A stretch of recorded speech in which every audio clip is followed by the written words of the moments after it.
boleh tolong tukarkan mentol lampu rumah saya yang terbakar. Sebaik sahaja lelaki berusia 60-an itu membuka pintu, seorang wanita jiran sebelah berusia 50-an yang berpakaian sukan ketat berkata kepadanya. Pada ketika itu, jantung lelaki itu berdebar kencang, bayangan terlarang dan ketakutan muncul serentak. Baginya yang setiap hari menahan leteran istri setelah jatuh muflis, bisikan rendah wanita itu telah menyentuh lubuk hatinya yang paling dalam. Dan secara naluri, dia dapat merasakan bahwa itu bukanlah sekadar permintaan biasa antara jiran. Mulai sekarang, saya akan ceritakan kisah godaan maut yang dibawa oleh kesunyian di usia senja, dan sebuah tragedi seorang lelaki yang tidak pernah terbayangkan oleh sesiapapun.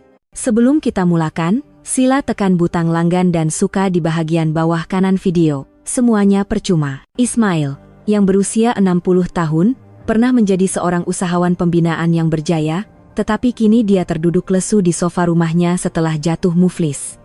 Abang ni cobalah keluar cari kerja apa-apa. Sampai bila nak harapkan duit saya kerja cuci sekolah ni seorang diri? Isterinya, Salmah, mula berleter lagi. Setiap subuh, Salmah akan keluar bekerja sebagai pencuci di sebuah sekolah. Dengan tangannya yang kasar penuh kematu, dia memegang mop dan mengelap lantai koridor dengan belakangnya yang bongkok untuk mencari rezeki. Maafkan abang, Sal. Abang tahu, gumam Ismail sambil menundukkan kepala.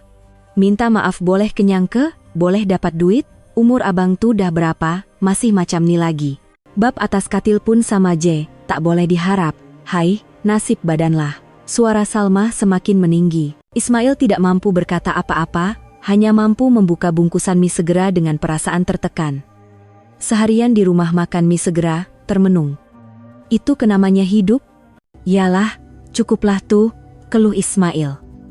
Perasaan menyalahkan diri mula menyelubunginya. Adakah aku ini manusia yang tidak berguna lagi? Sejak kehilangan semua uang simpanan hari tua akibat kegagalan pelaburan saham, tekanan telah menyebabkan dia semakin gagal dalam urusan batinnya. Hari-hari seperti inilah yang berterusan. Abang ni memang buat saya sakit hatilah. Malu dengan jiran-jiran tahu tak? Salmah melemparkan kata-kata terakhirnya sebelum masuk ke dalam bilik. Ismail yang tinggal seorang diri, hanya mampu merenung sailing sambil termenung kosong. Suasana di rumahnya setiap hari terasa tegang seperti berjalan di atas ais yang nipis. Beberapa hari kemudian, sepasang suami istri baru berpindah ke unit bersebelahan pangsapurinya. Ketika Ismail sedang memerhatikan mereka mengangkat barang melalui tingkap, matanya tertumpu pada seorang wanita. Wanita itu mempunyai penampilan yang menawan dan susuk tubuh yang mantap. Pakaian sukannya yang ketat terutamanya telah menarik perhatian Ismail. Abang, tolonglah angkat barang nih, kedengaran suara wanita itu memanggil suaminya. Ya, sekejap. Suaminya, seorang lelaki dalam lingkungan lewat 50-an, kelihatan segak tetapi sedikit kurus dan lemah. Ismail menyelak sedikit langsir tingkap dan terus memerhatikan mereka. Setiap kali wanita itu membongkok untuk mengangkat kotak, lekuk punggungnya yang padat jelas kelihatan. Apa agaknya perasaan memeluk wanita seperti itu, berbanding istri aku yang hanya tahu berleter dan semakin gemuk? Pikiran nakal terlintas di benaknya. Sejak keesokan harinya, wanita itu akan keluar berjoging di taman setiap pagi dengan memakai pakaian sukan yang ketat. Memerhatikannya secara sembunyi dari beranda menjadi rutin harian Ismail. Selepas beberapa hari, Ismail sudah pun menghafal waktu jogging wanita itu. Tepat pada jam 8.30 pagi setiap hari, selepas Salmah pergi bekerja, wanita itu pasti akan muncul. Assalamualaikum, Encik. Suatu hari, wanita itu menegurnya terlebih dahulu ketika mereka terserempak di dalam lift. Ismail terkejut dan hanya mengangguk janggal. Waalaikumsalam. Puan ni jiran sebelah saya, kan? Ya, betul. Baru beberapa hari pindah ke sini. Selepas perbualan ringkas itu, lift tiba di tingkat bawah dan wanita itu keluar terlebih dahulu. Selamat sejahtera, Encik. Ismail terpaku lama memandang susuk tubuhnya dari belakang. Dia tidak dapat mengalihkan pandangannya dari bentuk punggung dan pahanya yang montok, yang jelas kelihatan di sebalik seluar leggingnya yang ketat. Setibanya di rumah, Ismail duduk di sofa dan termenung jauh. Malam itu, Salmah pulang. Abang ada nampak orang baru pindah sebelah rumah kita? Ada nampak. Perempuan tuh, bukan main lagi ya. Hari-hari pakai baju ketat macam tuh, kata Salmah dengan riak wajah tidak senang. Itu kan baju sukan J. Kalau baju sukan pun, pakailah yang longgar sikit. Kenapa nak pakai yang melekat dekat badan sampai orang tengok pun segan, umur pun dah banyak. Ismail tiba-tiba berasa tidak senang hati. Nada suara istrinya kedengaran seperti cemburu. Dah dia suka pakai macam tu, apa masalahnya? Amboy, kenapa abang nak bela dia pulak? Salmah menjeling tajam. Ismail tidak lagi membalas. Keesokan paginya, selepas Salmah pergi bekerja, Ismail keluar ke beranda. Jam menunjukkan pukul 8.25 pagi. Tidak lama lagi wanita itu akan keluar. Tepat pada pukul 8.30 pagi, wanita itu muncul. Hari ini dia memakai legging berwarna merah jambu. Sambil memerhatikan punggungnya yang bergoyang, jantung Ismail berdebar-debar. Tiba-tiba, ketika wanita itu sedang menaiki tangga untuk pulang selepas berjoging, kakinya tersilap langkah. Aduh, terdengar jeritan kecil dan bunyi orang jatuh. Ismail teragak-agak seketika sebelum segera membuka pintu dan keluar. Puan tak apa-apa? Oh, encik. Rasanya buku lali saya terpelecok sikit. Ismail membantunya untuk bangun. Rumah Puan ada peti pertolongan cemas tak? Tak ada. Kami baru pindah. Belum sempat sediakan lagi. Ismail berpikir sejenak lalu berkata, kalau Puan tak keberatan, rumah saya ada peti pertolongan cemas. Lebih baik kita rawat cepat sebelum melarat. Wanita itu teragak-agak seketika, kemudian memandang keadaan kakinya dan berkata, baiklah, saya tumpang sekejap ya. Ismail membawanya masuk ke rumahnya. Setelah mendudukkannya di sofa, dia mengambil ais dari peti sejuk, membalutnya dengan tuala dan menuam kakinya. Dah rasa oke sikit? Ya, nasib baik tak sakit sangat. Ismail mengeluarkan pembalut dan membalut buku lalinya dengan cermat. Terima kasih banyak, encik. Baik sungguh hati encik. Tak ada apalah. Sebagai jiran, memang patut tolong-menolong. Sejak pindah, saya belum sempat nak berkenalan betul-betul. Nama saya Zarina, umur 55 tahun. Oh ya, saya Ismail, 64 tahun. Betul ke? Wah, nampak muda betul encik nih. Selepas suasana senyap seketika, Zarina memandang Ismail dan berkata, setiap kali saya keluar berjoging, saya selalu nampak encik di beranda. Encik suka bersenam juga ke? Ismail berasa mukanya merah padam apabila menyadari Zarina tahu dia sedang memerhatikannya secara sembunyi. Tak adalah, saja ambil angin, tak apa. Sebenarnya kalau ada orang tengok, saya lagi bersemangat nak berlari, kata Zarina sambil tersenyum. Senyumannya sangat menawan. Suami Puan kerja apa? Tanya Ismail berhati-hati. Dia kerja biasa je, tapi selalu kena bertugas di luar negara, jadi banyak masa saya seorang diri. Sebab tu saya kena bersenam supaya tak bosan. Begitu rupanya. Kalau suami selalu tiada, mesti Puan sunyi, kan? Kerja, nak buat macam mana? Sekarang pun dia di luar negara selama sebulan. Maaf bertanya, encik Ismail pula kerja apa? Ismail tergamam dengan soalan tiba-tiba itu. Saya. Sekarang tengah berehat di rumah, seronoknya. Kadang-kadang saya pun teringin nak hidup dengan orang yang santai dan tak sibuk macam suami saya. Kata-kata Zarina mengandungi nada kekecewaan yang aneh. Tapi bukankah lebih baik hidup sibuk? Memanglah, tapi kebelakangan ini dia makin sibuk. Stres dengan kerja pun makin menjadi-jadi. Zarina terdiam sejenak sebelum menyambung dengan suara yang rendah. Mungkin sebab terlalu stres, prestasi dia waktu malam pun dah tak macam dulu. Encik fahamkan maksud saya? Tangan Ismail terhenti seketika, dia terkejut. Mukanya menjadi merah, tetapi dia coba berlagak tenang. Oh, begitu ya? Sebenarnya saya dengan istri pun hari-hari bergaduh, jadi kami hidup macam orang asing. Zarina tersenyum penuh makna sambil mengangguk. Rupa-rupanya semua orang sama saja. Nampak luaran elok, tapi dalam hati masing-masing sunyi. Kata-kata itu menyentuh lubuk hati Ismail. Suasana di antara mereka berubah serta-merta. Kaki saya dah rasa baik sikit. Terima kasih banyak-banyak, kata Zarina sambil coba bangun. Perlahan-lahan, jangan paksa diri. Baiklah, kalau macam tu saya balik dulu. Ketika hendak membuka pintu, Zarina berhenti seketika, berpaling dan berkata, kalau encik tak keberatan, lepas kaki saya sembuh nanti, apa kata kita bersenam bersama? Bosan juga lari seorang diri. Ismail teragak-agak seketika sebelum mengangguk. Boleh juga, lepas istri saya pergi kerja, saya ada masa lapang. Baiklah, jumpa lagi nanti. Selepas Zarina pergi, Ismail berdiri termenung untuk masa yang lama. Kata-kata Zarina, semua orang sama-sama sunyi, terus terngiang-ngiang di kepalanya. Beberapa hari kemudian, selepas buku lalinya sembuh, Zarina datang mencari Ismail seperti yang dijanjikan. Encik Ismail, terima kasih atas bantuan Haritu, kaki saya dah sembuh sepenuhnya. Hari ini kita mulai lari sama-sama, ya? Boleh. Tunggu sekejap. Ismail bergegas menukar pakaian sukannya. Mereka berdua mula berlari bersama di trek jogging taman. Encik Ismail, dah lama tak bersenam ya? Macam mana Puan tahu? Tengok pun dah tahu, nafas Encik dah tercungap-cungap tuh, kata Zarina sambil ketawa. Ismail berasa sedikit malu. Perlahan-lahan pun tak apa. Jangan paksa diri, terima kasih. Selepas satu pusingan, mereka duduk di bangku untuk melepaskan lelah sambil berbual. Dulu masa muda, Encik Ismail kerja apa? Saya ada perniagaan pembinaan. Masa tuh memang banyak duit, tapi sekarang dah tak buat? Ismail teragak-agak seketika sebelum berterus terang. Saya tersilap langkah masuk pelaburan saham, habis semua duit. Sampai duit simpanan hari tua pun lesap. Ya Allah, kesiannya. Sebab itulah sekarang saya hidup dengan letteran istri J. Hari-hari dia suruh cari kerja, tapi dengan umur macam ni, mana ada kerja yang sesuai. Zarina memandangnya dengan pandangan simpati. Mesti susah kan? Saya faham kenapa istri Encik macam tuh, tapi memang patut pun. Salah saya sendiri. Tapi bila hari-hari dengar, saya rasa macam saya ni betul-betul tak berguna. Janganlah cakap macam tuh. Manusia mana yang tak pernah buat silap? Kata-kata pujukan Zarina meresap ke dalam hati Ismail. Bertuahlah Puan Zarina. Suami kerja bagus, duit banyak. Nampak luaran macam tuh, tapi sebenarnya hati saya ni terseksa juga. Kenapa pula? Suami selalu tiada, saya terlalu banyak masa seorang diri. Dan seperti yang saya cakap hari itu, prestasi dia waktu malam memang dah tak macam dulu, keluh Zarina.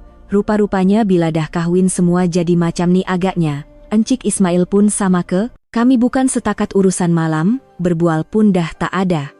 Hari-hari bergaduh. Sama macam kami. Luaran nampak suami istri, tapi sebenarnya dah macam orang asing. Mereka berdua saling berpandangan seolah-olah memahami perasaan masing-masing. Sejak hari itu, Ismail dan Zarina bersenam bersama setiap pagi. Selepas Salmah pergi kerja, mereka akan berjoging di taman dan duduk di bangku berbual-bual. Ia sudah menjadi rutin harian mereka. Beberapa hari kemudian, Ismail semakin terbiasa dengan pakaian sukan Zarina. Matanya secara semula jadi akan tertumpu pada susuk tubuhnya yang menggiurkan yang terdedah di sebalik pakaian ketat yang basah dengan peluh, dan punggungnya yang pejal seolah-olah akan pecah jika dicucuk jarum. Zarina juga turut memeriahkan suasana dengan menepuk lengan Ismail secara manja atau mengelap peluhnya. Encik Ismail, muka nampak makin berserilah. Iya ke? Ya, mungkin sebab bersenam. Nampak lebih ceria berbanding masa mula-mula jumpa dulu. Kata-kata Zarina membuatkan Ismail berasa gembira. Ini semua berkat Puan Zarina. Berkat saya? Kenapa pula? Dulu masa seorang diri, saya selalu murung. Tapi bila dapat bersenam dan berbual macam ni, rasa macam hidup semula. Saya pun sama. Lari berdua lagi seronok dari lari seorang diri. Hubungan mereka semakin rapat. Suatu hari, apabila Ismail pulang ke rumah, Salmah berkata, "Abang, kebelakangan ni ada apa-apa yang gembira ke?" Muka nampak berseri. "Iya ke?" "Ya, macam ada sesuatu yang lain." "Abang bersenam ke?" Sikit-sikit." "Baguslah macam tu. Jangan terperap di rumah saja." Ismail berasa berat hati. Istrinya hanya tahu dia bersenam, tetapi tidak tahu dengan siapa. Suatu pagi, selepas Salmah pergi bekerja, ketika Ismail sedang menukar pakaian sukan, loceng pintu berbunyi. Apabila dia membuka pintu, Zarina berdiri di situ dengan pakaian sukan yang ketat. Riak wajahnya kelihatan berbeza dari biasa. "Encik Ismail, hari ini saya bukan nak ajak bersenam, tapi ada perkara lain nak minta tolong." "Tolong apa ya?" "Mentol lampu rumah saya terbakar, boleh tolong tukarkan? Saya seorang diri tak sampai nak panjat tempat tinggi." Ismail teragak-agak. Ini adalah kali pertama dia akan masuk ke rumah Zarina. "Oh, tukar mentol J, sekejap je tu. Jom saya tolong." Rumah Zarina mempunyai struktur yang sama dengan rumah Ismail, tetapi dihias dengan lebih kemas. Semasa dia menukar mentol di siling ruang tamu, Zarina memerhatikan dari tepi. "Dah siap. Cepatnya, terima kasih banyak-banyak." Ketika Ismail hendak berpaling untuk pulang, Zarina berkata, "Ibu saya di kampung ada kirimkan air minuman herba. Sebagai tanda terima kasih sebab tolong saya hari itu, dan saya pun bosan minum seorang diri, apa kata kita minum bersama sekejap?" minum waktu-waktu macam ni? Segelas J, suami saya cakap tenaga dia makin kurang waktu malam, jadi ibu saya buatkan khas, katanya bagus untuk lelaki.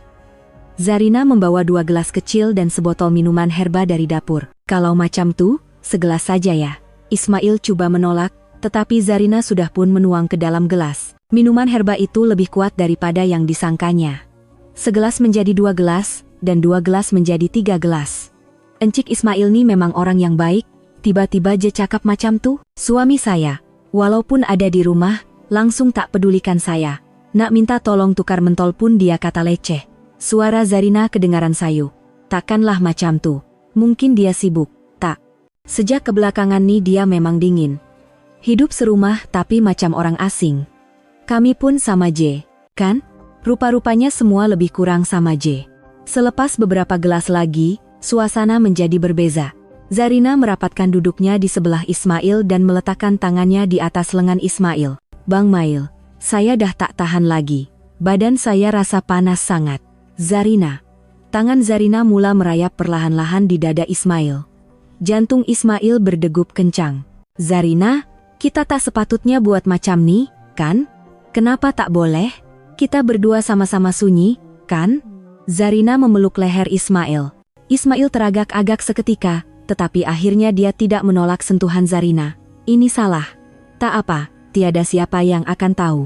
Akhirnya, mereka berdua terlanjur dalam hubungan yang hangat. Mungkin karena minuman herba yang dikatakan baik untuk lelaki itu, maruah Ismail sebagai seorang lelaki yang telah lama hilang kini bangkit semula. Beberapa lama kemudian, Ismail yang tersedar dari lamunan, bangun. Saya kena balik sekarang.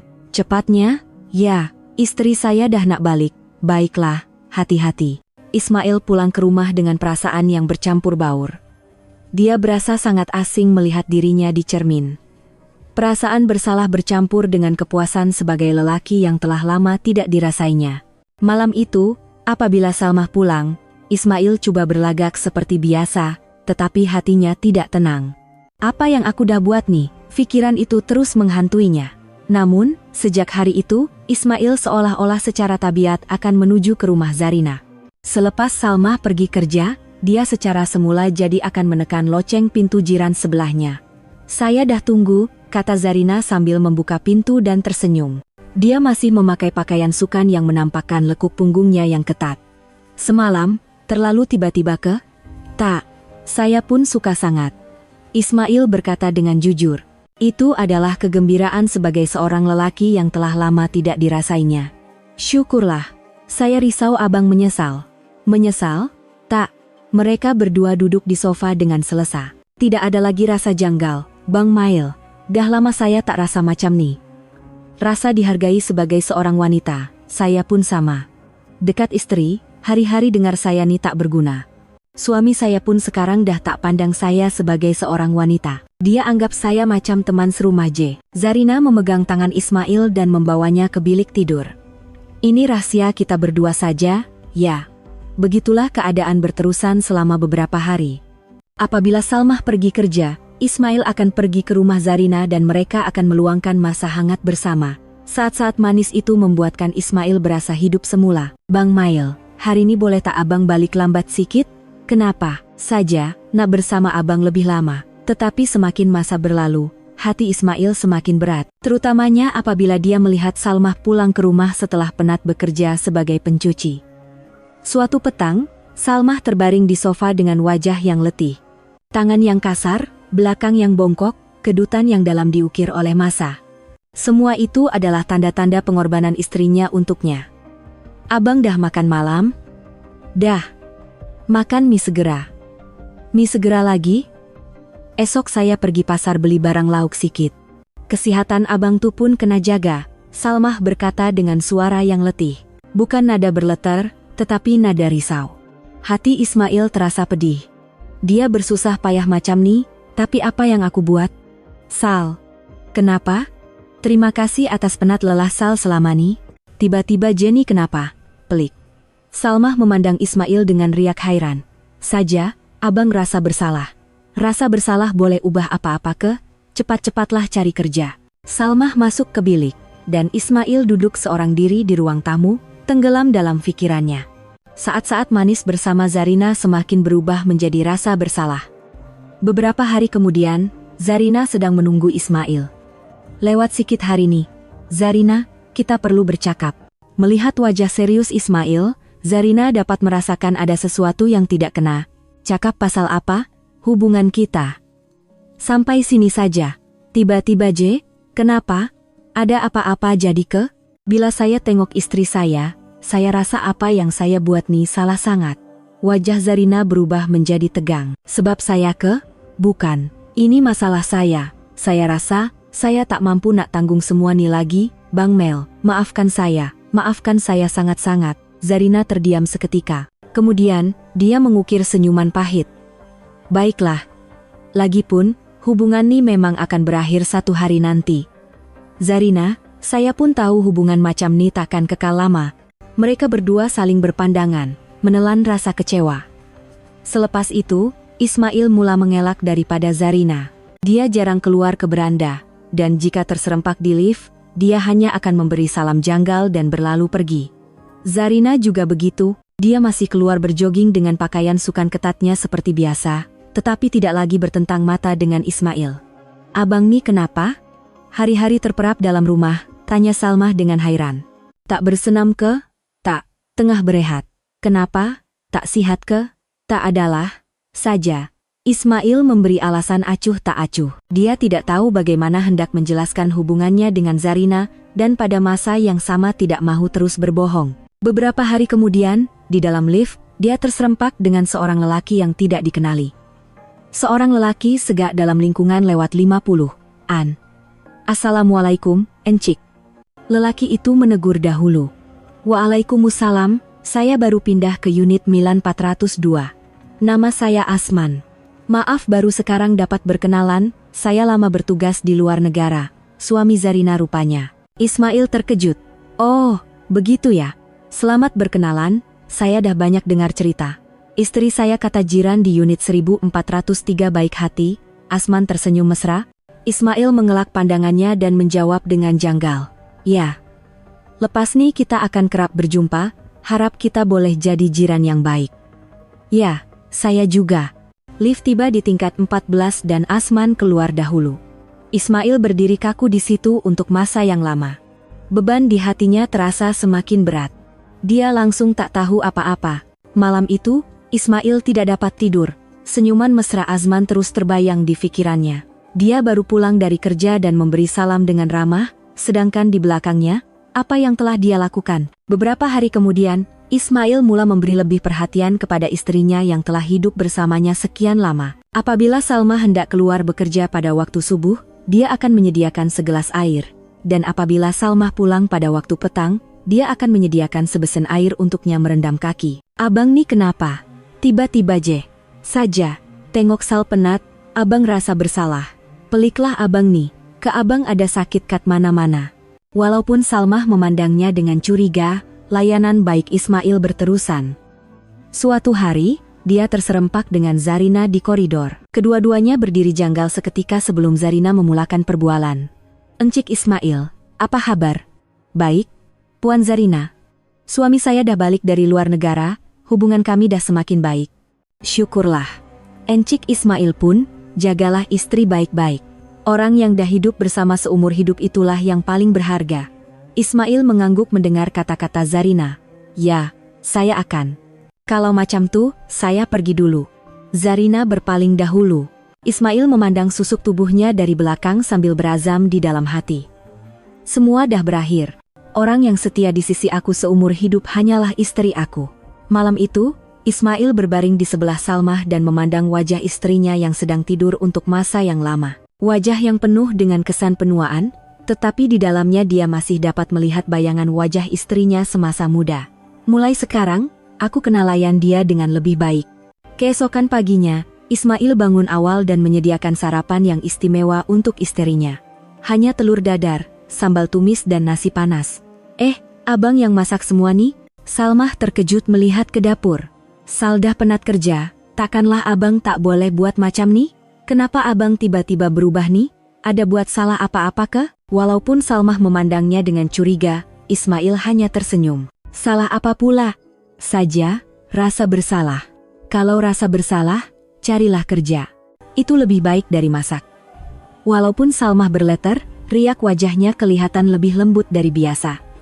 Beberapa hari kemudian, Ismail memberanikan diri untuk memberi hadiah kecil kepada Salmah. Sejambak bunga kecil yang dibeli dari kedai bunga berdekatan. Apa nih? Saja, sebagai tanda terima kasih. Gila ke? Mana ada duit nak beli benda macam nih? Walaupun berkata begitu, Salmah tersenyum sedikit sambil menerima bunga itu. Sal, kenapa? Abang rasa abang nak mula kerja balik. Salmah berpaling memandang Ismail. Betul ke? Ya, kerja kasar pun tak apa. Abang nak kongsi beban dengan Sal. Dengan umur abang tuh, kerja apa yang boleh buat? Kerja buruh ke, penghantaran ke, pemandu e-hailing ke, apa-apapun abang akan coba.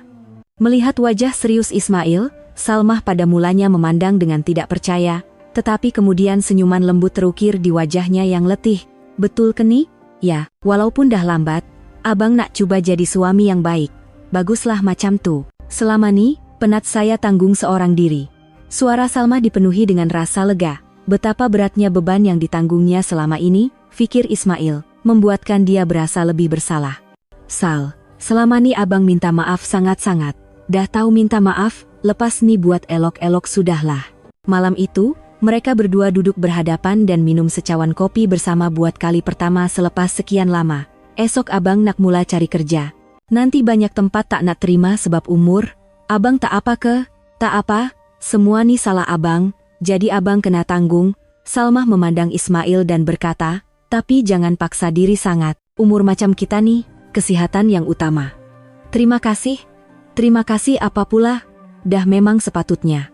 Beberapa hari kemudian, selepas beberapa kali temu duga, Ismail mendapat kerja sebagai pengawal keselamatan di sebuah pangsapuri. Banyak tempat menolaknya karena faktor usia, tetapi akhirnya dia berjaya mendapat pekerjaan sebagai pengawal keselamatan shift malam di sebuah kawasan perumahan. Hari pertama kerja macam mana? Tanya Salmah dengan risau. Oke Je, boleh tahan juga. Badan tak penat ke? Tak apa, lagi baik dari terperap di rumah. Ismail berazam di dalam hati. Orang yang setia di sisiku seumur hidup hanyalah istriku. Mulai sekarang, aku mesti melayannya dengan lebih baik. Anarokam. Suatu petang, Ismail yang baru pulang dari kerja, dan Salmah yang baru selesai membersihkan rumah duduk di meja makan. Abang dah banyak berubah sekarang. Iya ke? Ya, jauh lebih baik dari dulu. Macam ni pun dah cukup. Salmah mengukir senyuman yang sederhana.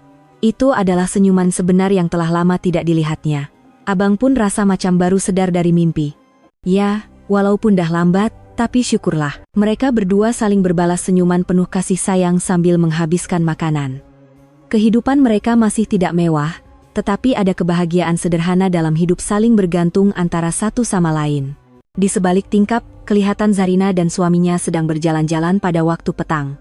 Ismail memandang mereka seketika sebelum mengalihkan pandangannya. Semua itu kini telah menjadi sejarah. Sal, terima kasih untuk apa? Sebab bertahan dengan abang. Jangan cakap benda bukan-bukan, kita kan suami istri. Kata-kata hangat Salmah membuatkan hati Ismail tersentuh.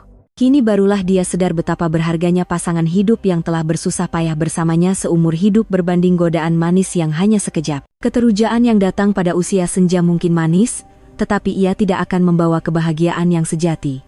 Kebahagiaan sejati bukanlah sesuatu yang gah dan merangsang, tetapi ia wujud dalam hati yang saling menghargai dalam kehidupan seharian yang biasa. Kebahagiaan sejati di hari tua bukanlah bermula dari uang atau pertemuan baru, tetapi dari menjaga hati orang yang telah lama bersama kita.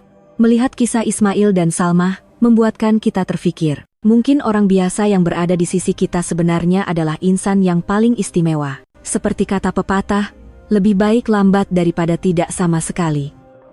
Apa kata kita mula melayan orang yang kita sayangi dengan lebih baik mulai sekarang? Godaan di usia senja mungkin manis, tetapi akhirnya ia hanya akan meninggalkan rasa pahit, menyadarkan kita tentang nilai cinta sejati dan keluarga yang tidak ternilai. Mungkin itulah hadiah terakhir yang diberikan oleh kehidupan kepada kita.